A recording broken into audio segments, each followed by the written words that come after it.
Hello, I'm Robin, and welcome to BookSpin.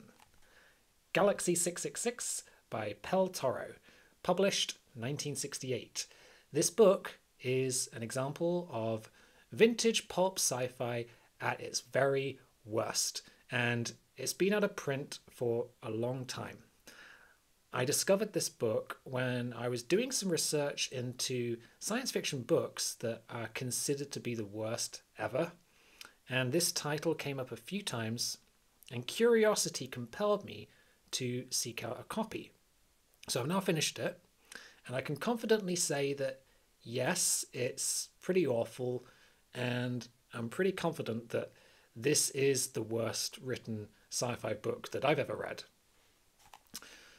So the story is set in a future intergalactic empire in which we follow four men as they set out to explore a rogue planet in Galaxy 666, an area of space where bizarre and inexplicable things are reported to happen, and the usual rules of physics don't apply. Upon crash landing on the planet, they come into contact with a strange alien species of intelligent slug-like creatures. They must use their wits to survive and find a way back to civilization. That's pretty much all you need to know about the plot. As sci-fi ideas go, it's not particularly original or groundbreaking, but it's at least entertaining as a premise and could perhaps work well as a short story or a novella.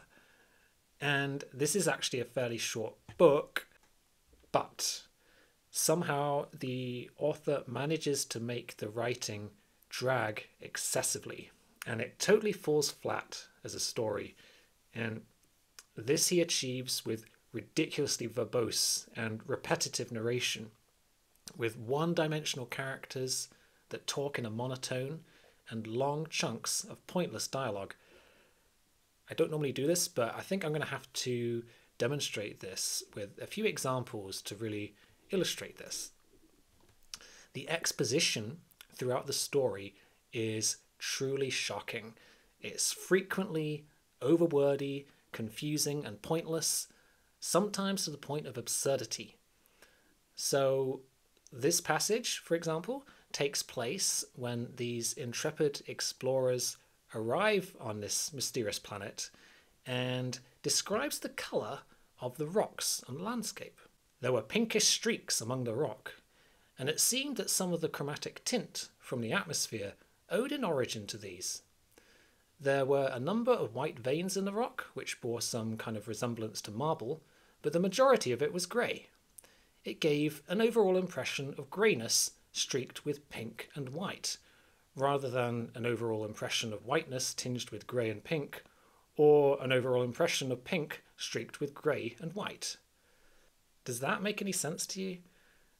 We also get an awful lot of meaningless repetition.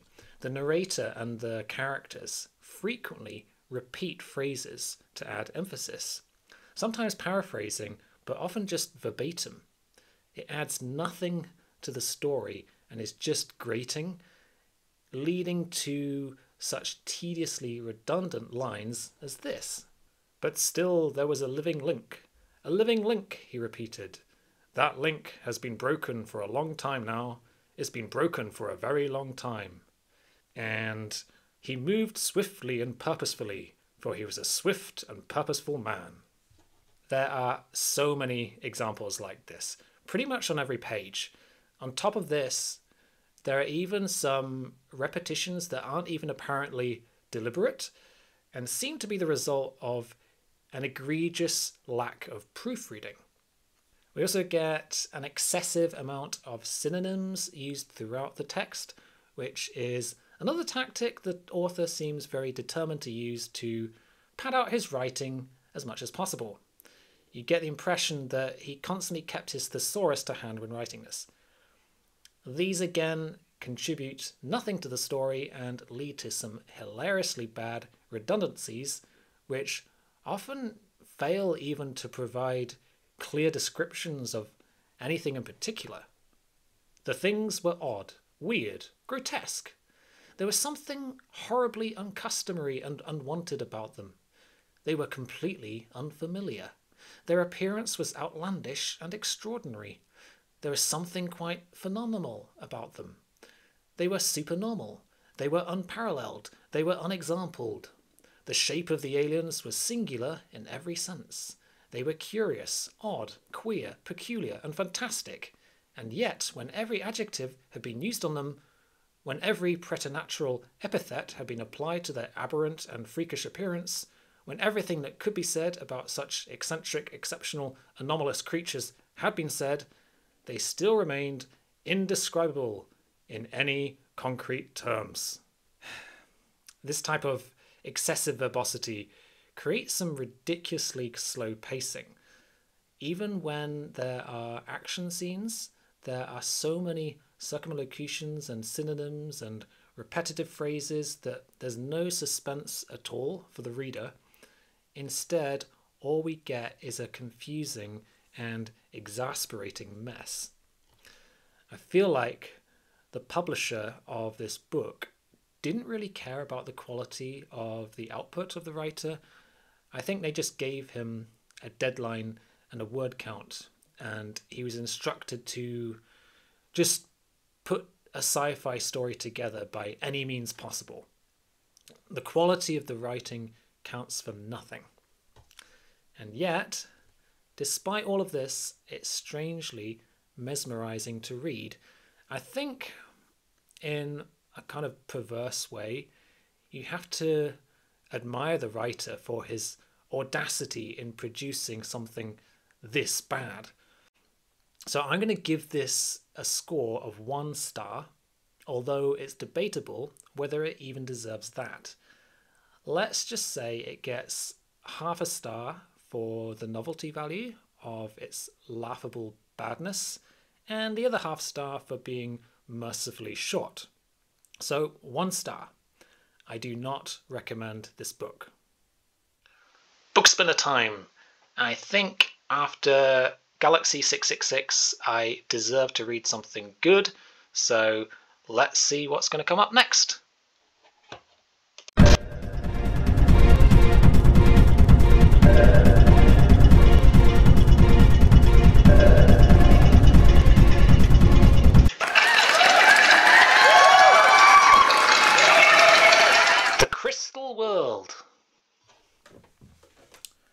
The Crystal World by J.G. Ballard.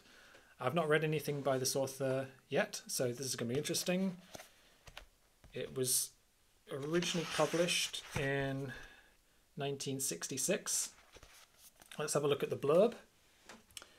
Through a leaking of time, the West African jungle starts to crystallize. Trees metamorphose into enormous jewels. Crocodiles encased in second glittering skins lurch down the river. Pythons with huge blind gemstone eyes rear in heraldic poses. Most flee the area in terror, afraid to face what they cannot understand, but some, dazzled and strangely entranced, remain to drift through this dreamlike forest. A doctor in pursuit of his ex-mistress, an enigmatic Jesuit wielding a crystal cross, and a tribe of lepers searching for paradise. In this tour de force of the imagination, Ballard transports the reader into one of his most unforgettable landscapes.